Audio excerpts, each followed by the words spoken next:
Bismillahirrahmanirrahim. Assalamualaikum warahmatullahi wabarakatuh. Perkenalkan, saya Ruri Ashari Dalimunte. Saya dosen pengampu mata kuliah jaringan komputer kampus STMIK Royal Kisaran.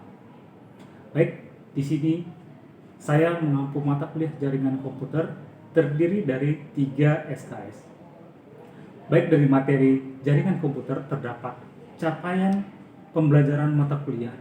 Yang pertama ialah mahasiswa memiliki keimanan dan ketakwaan kepada Allah Subhanahu wa taala disertai sikap religi dan sosial yang melekat kuat sebagai identitas diri seorang calon networking profesional. Kemudian, mahasiswa dapat mengetahui apa itu jaringan komputer, fungsi jaringan komputer, serta bagaimana pengaplikasiannya, dan mahasiswa mampu melakukan proses pembelajaran dengan memanfaatkan kemajuan dari teknologi. Kemudian, mahasiswa memiliki keterampilan dalam membangun sebuah jaringan komputer. Mahasiswa mampu mengaplikasikan materi pembelajaran ke dalam kehidupan nyata. Dan mahasiswa mampu mengambil keputusan dalam penyelesaian masalah pembelajaran jaringan komputer dengan memanfaatkan teknologi komputer. Dan mahasiswa memiliki kemampuan di bidang jaringan komputer dan menggali kembali teknologi terbaru khususnya di bidang networking. Baik, selanjutnya ialah sub dari CPNK. Yang pertama, mahasiswa dapat memahami dan mengetahui sejarah jaringan komputer, pengertian dari jaringan komputer, serta jenis-jenis jaringan komputer. Selanjutnya, mahasiswa mampu mengenal protokol jaringan, mengetahui dari arsitektur jaringan.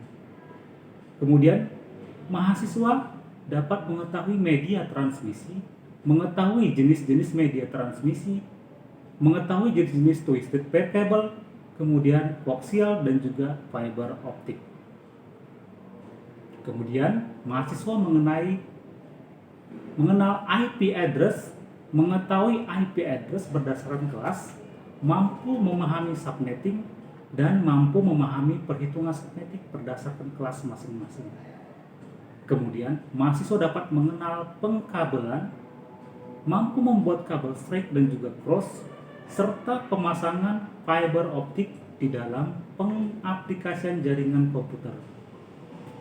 Dan yang terakhir, mahasiswa dapat mengenal fasilitas dari jaringan komputer, cara sharing file, cara sharing printer, cara sharing koneksi internet, serta membangun server berbasis Linux. Baik, pada mata kuliah jaringan komputer ini terdiri dari 16 pertemuan. Yang pertama, memahami pengertian dari dasar jaringan komputer. Di antaranya ialah mengetahui sejarah jaringan komputer, kemudian mengetahui pengertian dari jaringan komputer, mengetahui sifat dasar dari jaringan komputer, dan mengetahui jenis-jenis dari jaringan.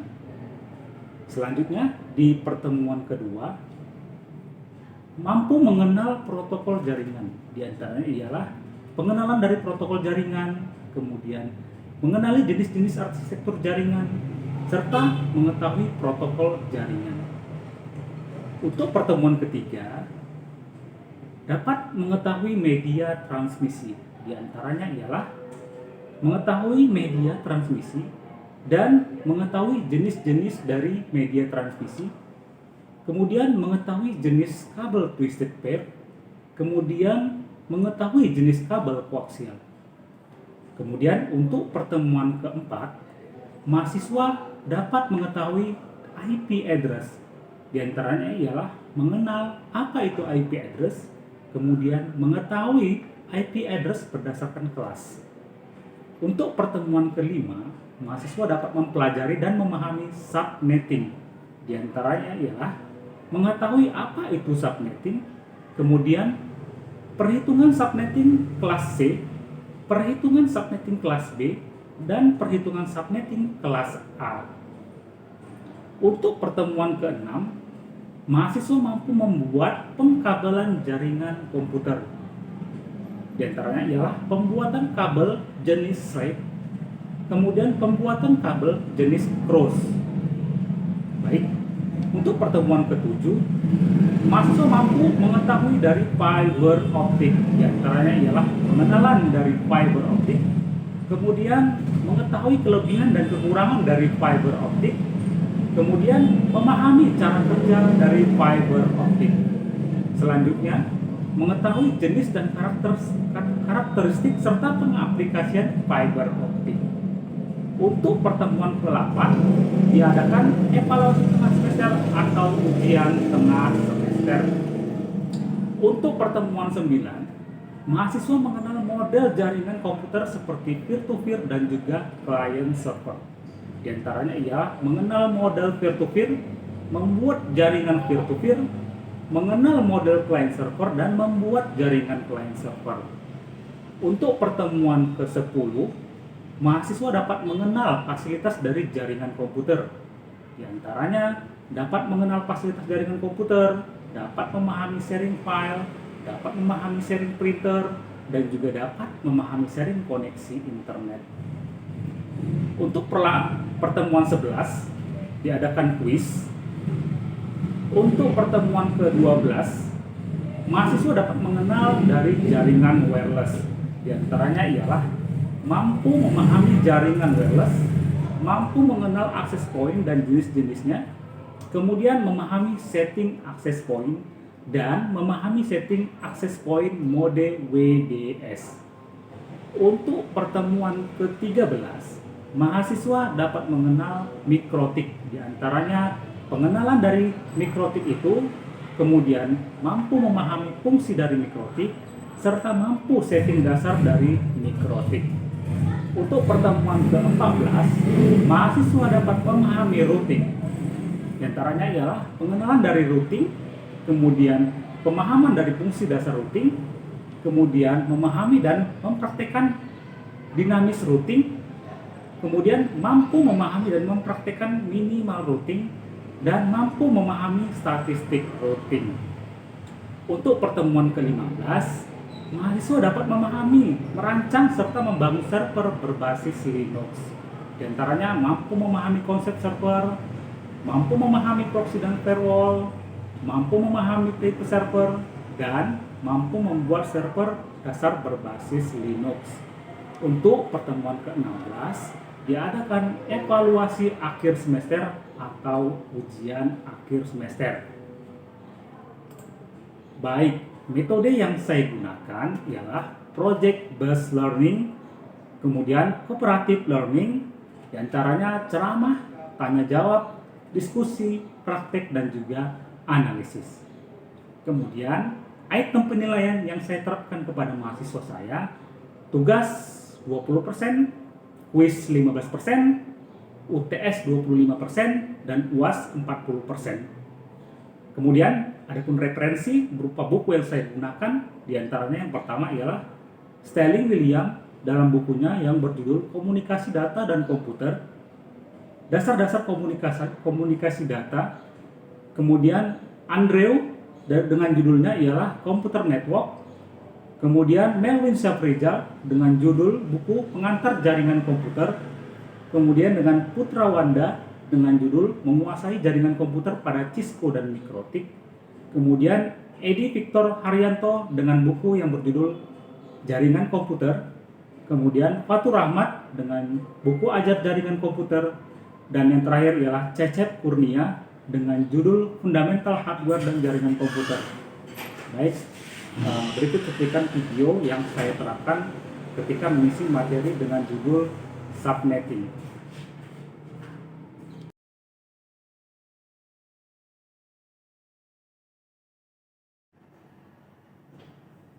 Oke, baik. Bismillahirrahmanirrahim. Assalamualaikum warahmatullahi wabarakatuh. Waalaikumsalam warahmatullahi wabarakatuh. Selamat siang semuanya. Ya. Baik, pada pertemuan ini kita kembali masuk di materi ke pertemuan kelima mengenai subnetting. Ya. Sebelum kita masuk ke pertemuan subnetting, marilah kita berdoa menurut agama dan kepercayaan masing-masing. Doa dimulai.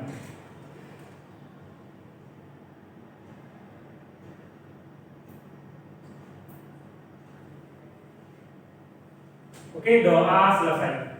Baik, sebelum kita masuk ke pertemuan subnetting, kita harus paham terlebih dahulu materi sebelumnya. Di pertemuan keempat membahas mengenai IP address. Masih ingat ya pembahasan mengenai IP address di pertemuan sebelumnya? Oke, saya ingin bertanya, apa yang dimaksud dengan IP address? Ada yang paham? Ada yang masih ingat? Boleh ceritakan? Oke, silakan, Jupri. IP address adalah nomor unik yang ada pada komputer untuk menghubungkan komputer satu ke komputer lainnya. Oke, baik. Jadi untuk menghubungkan dari komputer satu ke komputer yang lainnya, gitu ya, dengan nomor-nomor unik atau bisa dikatakan dengan bilangan desimal ya, ataupun dikonversi ke bilangan biner. Baik, berdasarkan pengertian IP address, tentu IP address memiliki kelas ya, kelas berdasarkan pengalamatannya ada berapa kelas. Ada yang tahu berapa kelas untuk pengamatan IP address? Silakan. Ya, Randy. Berapa kelas? Ada 3 kelas, Pak. Sebutkan. Kelasnya itu ada A, B, C. Di kelas A dimulai dari IP 1 sampai 126. Oke. Dari kelas B 128 sampai 191. Dan kelas C 192 sampai 224. Oke, ada 3 kelas ya. Oke. Jadi masih ingat pertemuan atau materi IP address. Jadi sebelum kita paham ke materi subnetting, kita harus paham dulu terlebih dahulu materi sebelumnya yang mengenai IP address. Baik, kita akan masuk ke subnetting.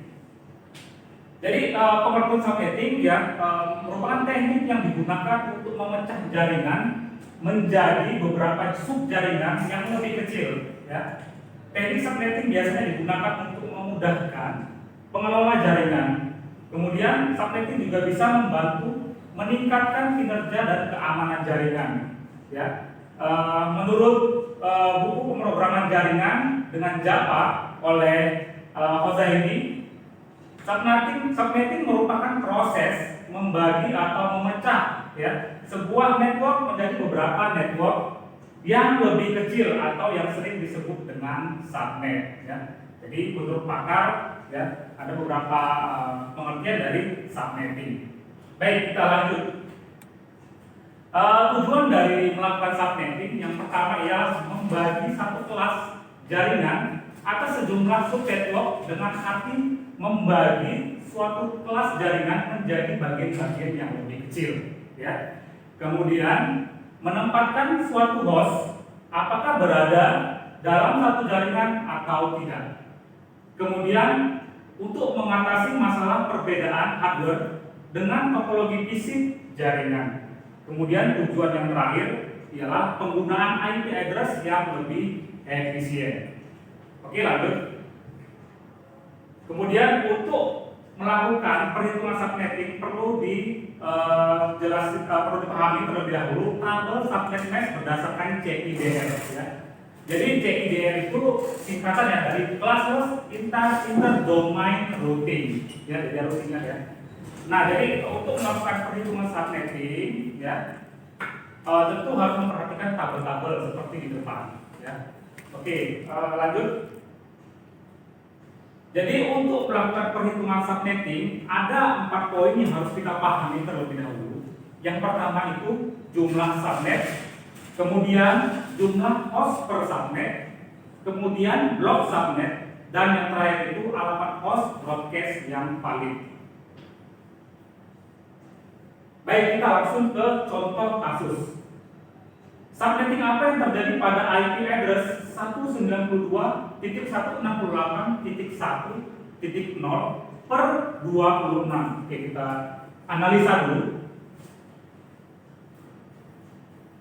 192.168.1.0 per 26. Nah, per 26. Kita lihat di tabel ya, tabel subnet mesh tadi per 26 itu ya, kita lihat di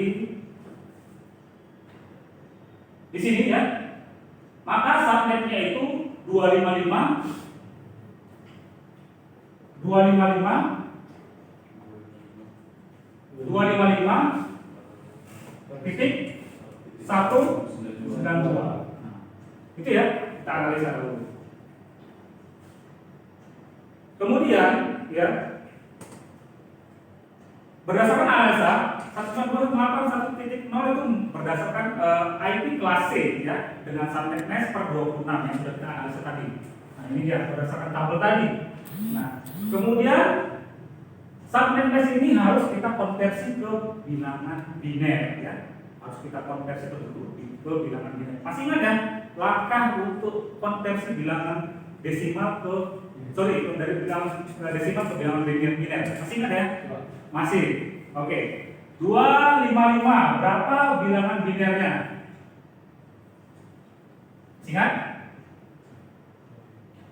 1 1 1 1 1 ya. Kemudian sama juga 255 1 2 3 4 5 6 7 8. Kemudian 1 2 3 4 5 6 7 8. Kemudian 192 1 2 0 0 0 0 ya. Masih ingat ya langkah konversi bilangan desimal ke bilangan biner. Oke. Ini tadi kita analisa terlebih dahulu ya. Kemudian tadi saya sudah jelasin ya. Seputaran subnetting ada 4 poin yang harus kita hitung. Yang pertama jumlah subnet ya. Yang pertama itu jumlah subnet ya. Oke. Jumlah subnet rumusnya 2 pangkat X ya. Di mana X itu ialah jumlah angka 1 di oktat terakhir. Ada berapa? Satunya? 2 pangkat 2. Jadi sama dengan 4. Berarti untuk jumlah subnetnya itu ada 4. Oke ya. Nah, kemudian yang nomor 2 ya. Jumlah host subnet. Rumusnya ya 2 pangkat Y dikurang 2 ya. Di mana Y itu kebalikan dari si X ya. Berarti jumlah 0 di oktat terakhir ada 6 ya. Berarti 2 pangkat 6 dikurang 2 ya. Oke. 2 pangkat 6 berapa hasilnya? Ada yang tahu? Iya, berapa? 64. Oke, 64 dikurang 2. Jadi jumlah host subnetnya ada 62. Oke, udah. Jumlah host subnet 4, jumlah host subnetnya ada 62. Sekarang yang ketiga ya. Yang ketiga. Blok subnet. Ya. Blok subnet. Blok subnet ini ya rumusnya 256. Ini sudah ketentuan ya. Dikurang ya subnet yang terakhir dari CIDR per 26. Berarti 192. Hasilnya 60 berapa? 64. Ya. Kemudian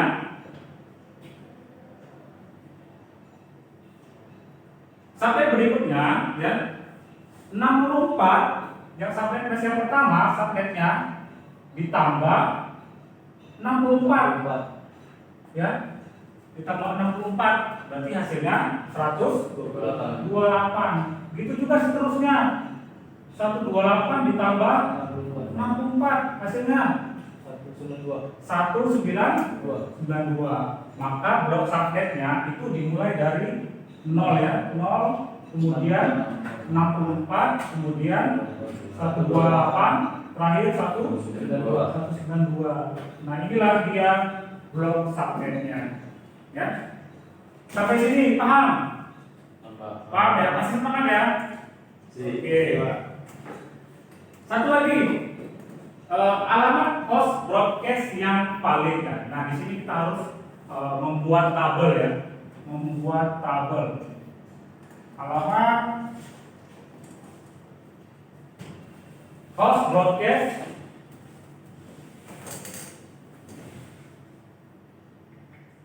yang valid.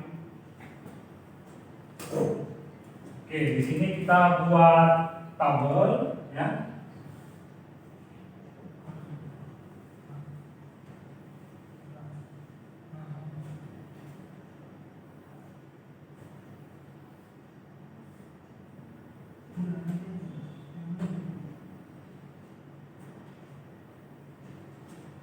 Oke.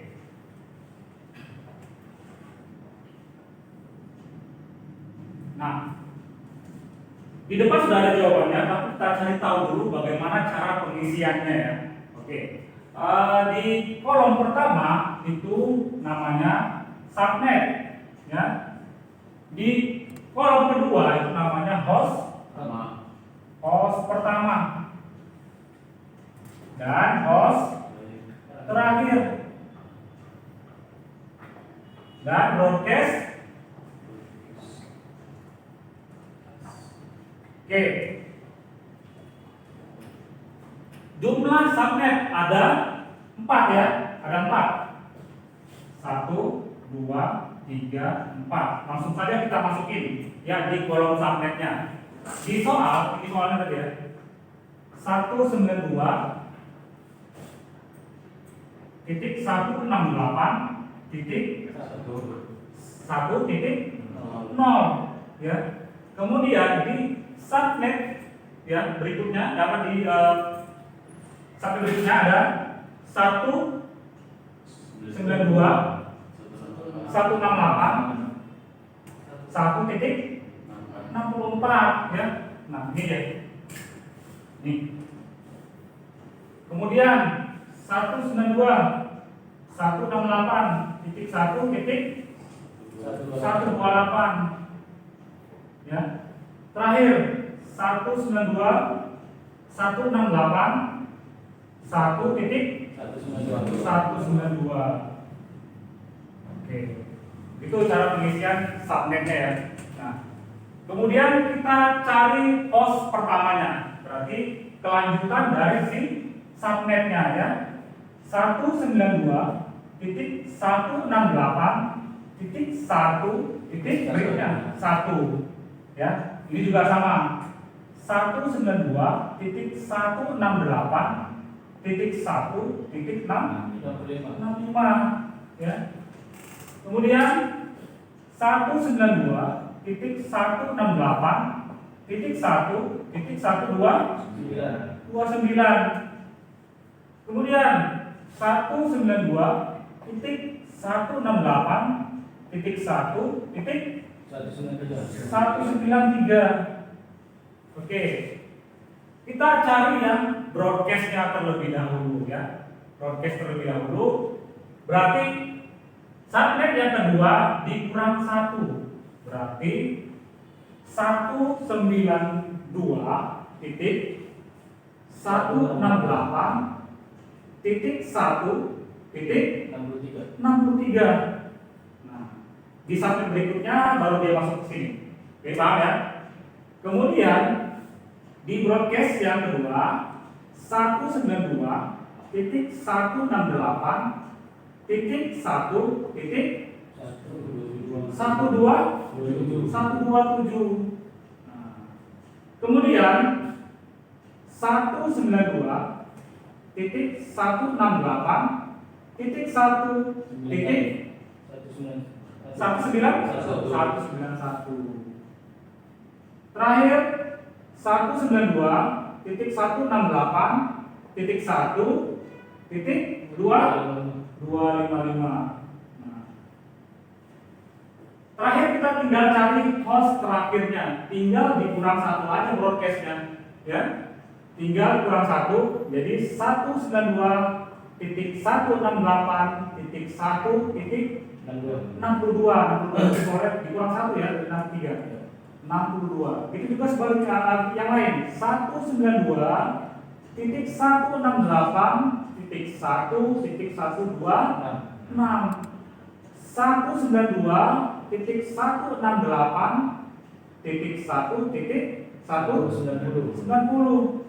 Terakhir 192.168.1.254. Nah, kira-kira seperti itulah untuk alamat host broadcast yang valid, ya. Jadi kalau kita analisa kembali, ya, jumlah subnet itu ada 4, 1, 2, 3, dan 4. Kemudian jumlah host subnet itu ada 62. Dari host pertama sampai host terakhir itu jumlahnya 62, ya. Kemudian blok subnet, ya, ada 0, 64, 128, dan 192. Itu diproyek di sini, ya. Ini. Oke.